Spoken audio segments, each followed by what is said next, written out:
So the All Blacks have just announced their side that will be taking part in the second BLEDISLOE test and the last of the Rugby Championship. Some interesting changes have been made, some that people are happy about and some that people aren't so happy about, but we will let you know exactly who is in the starting lineup and reserves, and we will be starting with the front row. Number 1, Ethan de Groot. Number 2, Cody Taylor. And then number 3, it is Tyrell Lomax. So the one change there for the All Blacks, that is Cody Taylor being brought back into the lineup rather than Samisoni Taukei'aho, who is leading try scorer of the Rugby Championship. So they want to have that impact off the bench perhaps, and also test whether or not Cody Taylor has found that form that he has had in the past. But looking through at the locks, unchanged from last week, Brodie Retallick will be number 4, and then number 5, it is captain Sam Whitelock. With Sam Cane out with the head injury, it does mean that Sam Whitelock gets the captaincy. So it's interesting to see that they went that way rather than Ardie Savea as captain. Perhaps we could see Whitelock getting that captaincy a bit more in the future. Looking through at the loose forward trio, quite a change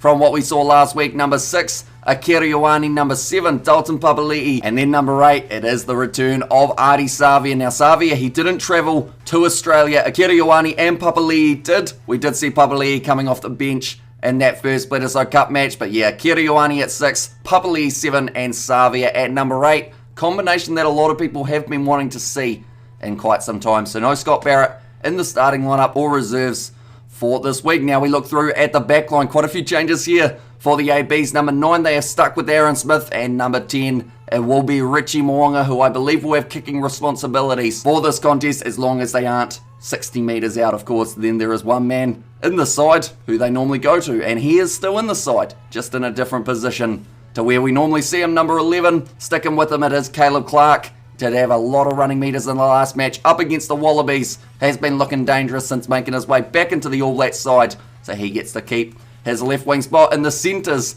it will be Jordie Barrett at number 12, and then number 13, Rieko Ioane. Now, if anyone remembers, right at the start of either the Rugby Championship or the Irish Tour, I did do my ideal All Blacks 15, and I did actually have Jordie Barrett as my number 12, although this week I thought they might give Roger Tuivasa-Sheck a chance. Quintupaya, he is out. Havili, he is out. There are a lot of inside centres currently who are not match fit, but Jordie Barrett did go decently when they did switch him to that position in the later stages of the last match. And he has been playing it a little bit for the Hurricanes, so won't be completely oblivious to what an inside centre needs to do. And then number 13 on his outside, the pacey outside centre, it is Rieko Ioane. Then out on the right wing, they are sticking with it. It is still Will Jordan who gets himself that started at the right wing. Now, I know a few people who did say if Jordie Barrett went to 12, maybe that opens the door for Will Jordan at 15, but instead, making the return to 15 for the first time in quite some time, it will be Beauden Barrett as the starting number 15 for the All Blacks. But that is the starting lineup.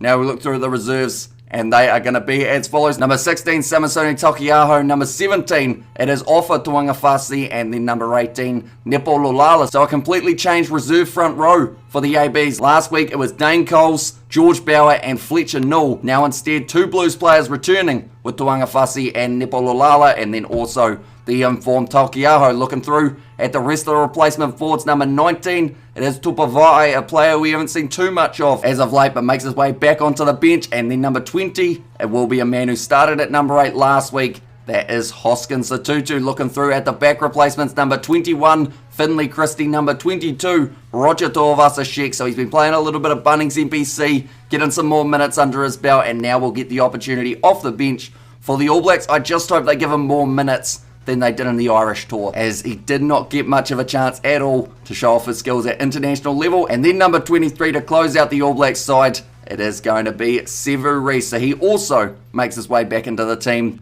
for this matchup. So quite a few changes for the All Blacks. The Wallabies at this point have not announced their side, but as soon as they do, we will be putting out their starting lineup and reserves as well. But thank you all very much for tuning in. We will be doing the watch-along commentary for the match, so I do recommend tuning in for that one. If you did enjoy, be sure to leave a like and subscribe to the channel, and I will see you all for the next one.